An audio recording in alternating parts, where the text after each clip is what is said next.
Have you ever felt like there is a single truth out there, just waiting to be revealed by some guru? And what if the very search for absolute answers is actually hindering your ability to think for yourself and grow?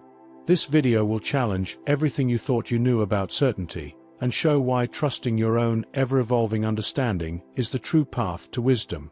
We are going to dive into the labyrinth of the mind to understand how spiritual awakening and true self-knowledge require the courage to walk without external crutches.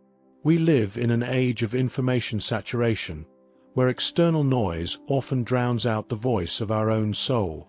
We pursue personal development like someone looking for a magic formula, but true spirituality doesn't lie in following someone else's footsteps. It lies in braving your own internal wilderness. As perennial wisdom reminds us, truth is not a destination, but a horizon that expands with every step of our presence.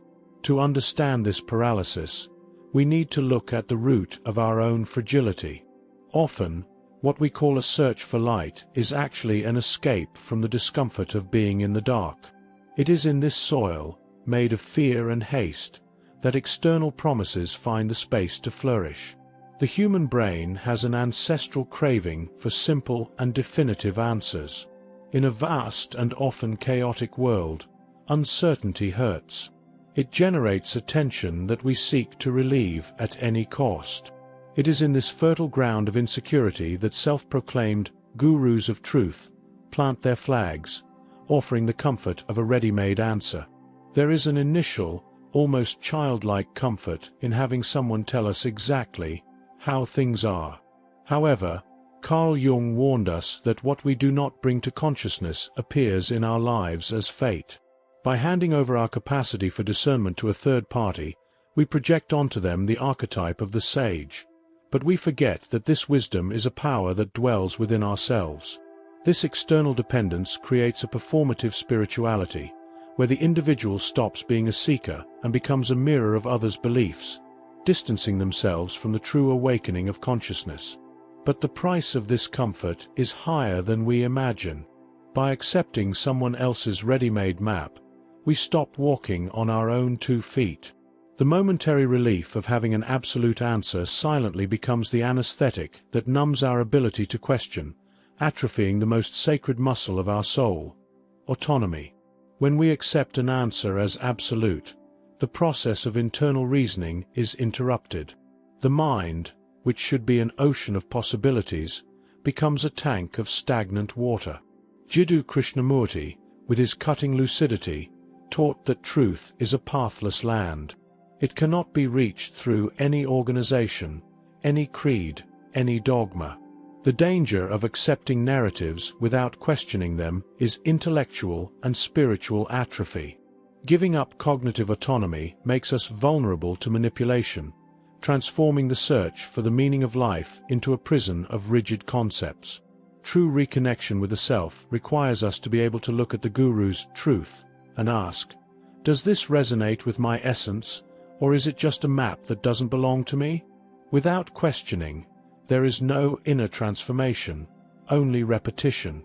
This atrophy makes us believe that life is a safe and static harbor when, in reality, it is a river that never passes through the same place twice. The rigidity we seek for protection is the same rigidity that prevents us from flowing. For truth is not a precious stone to be kept in one's pocket, but a horizon that moves as we walk. The nature of human understanding is dynamic, not static. From science to philosophy, what is held as a certainty today may only be a surpassed stepping stone tomorrow. Clinging to rigid beliefs prevents our adaptation and our flourishing in the face of new perspectives. Jung stated that he who looks outside dreams, he who looks inside awakes. This awakening does not occur through immutable dogmas, but through the perception of impermanence. Like water that teaches effortless fluidity, our wisdom must be able to go around the stones of life without breaking. The search for spiritual truth must be a process of constant unlearning, removing the layers of conditioning so that the light of presence can shine without obstruction. If nothing in the universe is fixed, why do we insist on fixing our identity to the concepts of others? Spiritual awakening begins when we stop looking for the exit on someone else's map and start listening to the beat of our own heart. It is time to trade the validation that comes from the outside for the silence that reveals who we truly are. The necessary transition for maturity is the shift from external validation to the development of an internal compass.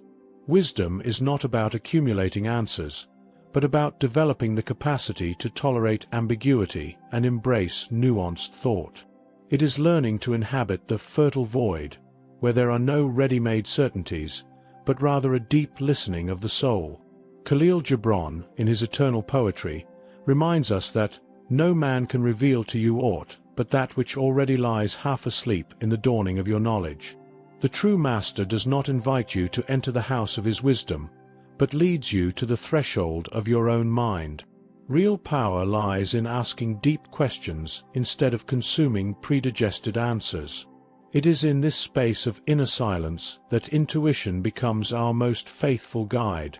On this threshold, we discover that true wisdom is not a destination where one arrives, but the very courage to keep walking. It is a living process of death and rebirth, where every belief we let go of becomes the fertilizer for a new perception. After all, the soul is in no hurry to find answers. It has its own rhythm to experience the journey itself. Celebrating the process of learning, unlearning, and relearning is the greatest freedom a human being can conquer. There is an indestructible resilience in trusting your own ever-evolving understanding. You are not a finished being. You are a flow, a continuous inner transformation. The invitation of this journey is for you to become your own seeker of truth, breaking out of the role of a follower. As Krishnamurti said, freedom begins when we realize we do not need spiritual authority to tell us who we are. The journey is solitary in the sense that no one can breathe or awaken for you, but it is deeply connected to the whole when you find your own voice. The inner path is the only road that truly leads home. On this walk, we realize that absolute answers are just golden cages. True wisdom does not shout. It whispers in the interval between one thought and another. And what if the doubt you feel today isn't a sign of weakness, but the portal to a freedom you've never allowed yourself to experience? Symbolic practice. At the end of your day, take a moment for contemplation. Sit in silence and, without seeking answers, simply observe the questions that emerge from your heart. Feel the weight of the truths you were given and experience the lightness of simply not knowing, allowing life to reveal itself at its own pace. If these words touched something inside you, perhaps it is time to take one more step on this path of reconnecting with your inner truth. Subscribe to the channel and turn on notifications to continue receiving content that nurtures the soul with presence and authenticity. Share in the comments what resonated with your heart. Your story might be the mirror someone else needed to find. If you are looking for a safe harbor, know that our community is the sanctuary where fertile silence is shared and deepened. Enjoy the channel's posts. And, to continue expanding this field of presence, we suggest the video pinned in the card. May it be a source of inspiration on your journey. Peace and light.